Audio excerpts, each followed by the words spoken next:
It's so nice to meet you IRL, Anne. She was like my Zoom friend for a while.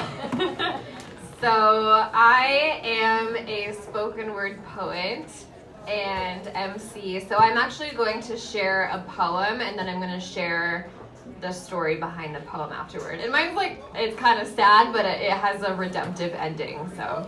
Okay. In the job interview, I've been teaching part-time Spanish lessons, but now I'm looking for a full-time opportunity. Means I scraped together 3 hours of work in order to not scrape by in these unprecedented times. It's fine, I smile. Do they know this Uber ride costs $30 plus tip?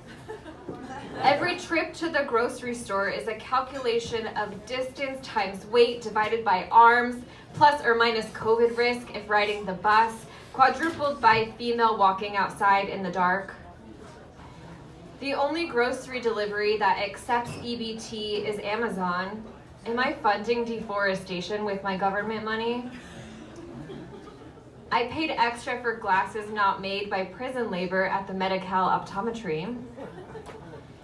And so when I told the CalWorks lady over the phone that I had $400 in the bank and a combined monthly income of $0, and she said I didn't qualify, and I said, what else can I do? And she said, you can call the charity hotline.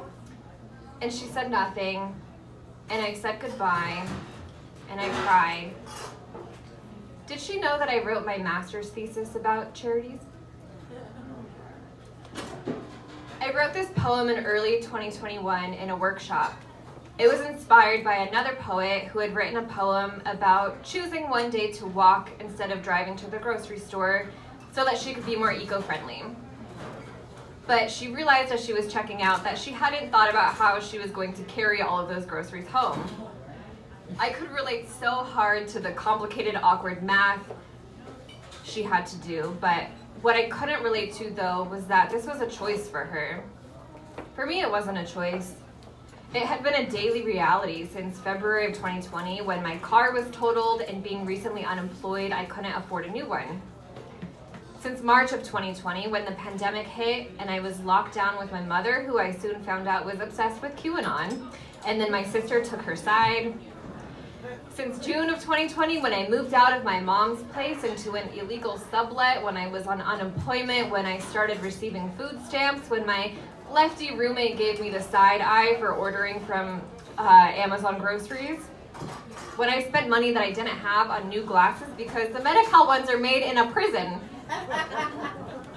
By December of 2020, when I was interviewing for a job and I wasn't sure if I was going to get it, I was unsure how I was going to pay my rent, and I found CalWorks, this program for extremely low-income LA County residents, to receive $200 a month. But I didn't qualify because I had $400 in the bank, and that was too much. And the lady on the phone said I could call the charity hotline.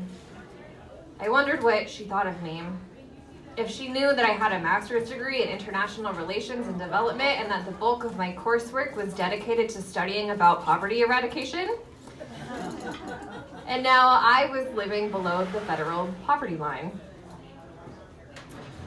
I have a fancy job title now. I'm a communications manager at a political think tank at UCLA.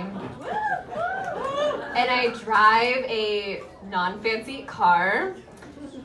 I lead meetings. I drive to the grocery store now. And my mom's 1,000 prayers were finally answered when I told her I was moving into a nice apartment with my nice boyfriend. My mind, though, still says that I could lose it all at any time, and so I want to make sure that no one else has to go through this either. Thank you.